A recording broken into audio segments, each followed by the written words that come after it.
Okay, so if you have a website from Ninth Street Media, from Our Town's Best, or an easy app by Ninth Street Media, when you or your clients or your partners, whoever access that website, whether it's by their URL, by it's a link that you sent them that they clicked on, or whether they scanned your QR code, whatever it is, once they get there, the first time they ever go, they're going to get this pop-up up here that says add us to your phone, add now. Now, this is an Android tutorial. There is a separate method for adding to iPhones. They work differently.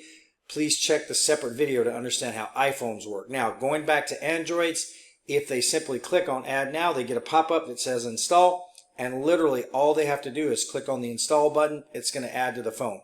Now, for this tutorial, I'm going to not do that right this second because I'm going to show you what happens if they go up here and they close that, they click close, or if they come back to the website later and don't do it on the first visit, it's not going to annoy them to death with that constant pop-up. So then at that point, there's two ways it's going to happen. Either they're going to choose to do it because they're going to scroll down here. They're going to see this button that adds to Android. They're going to get a pop-up.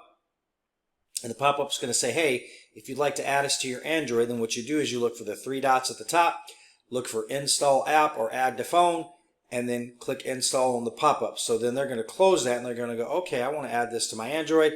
So they're going to come back up here to the top.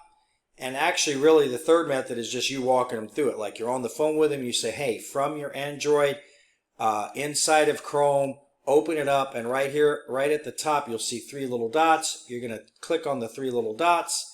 You're going to find it's either going to say either add to home screen or install app down inside the menu that comes up. They're going to click that, and then they're going to click install. They're going to get that same pop-up, and then when they click install, here's what happens. They click install. They wait a minute. They'll get a little notification at the top of their screen, which we can't see on this little mirroring application. But I just got a notification that the app's been installed. So now if I go to my home screen, you can see there it is. There's my Scharberl LD app. And as I open it up, there it is. No downloads, no Play Stores, no registrations. It really is easy.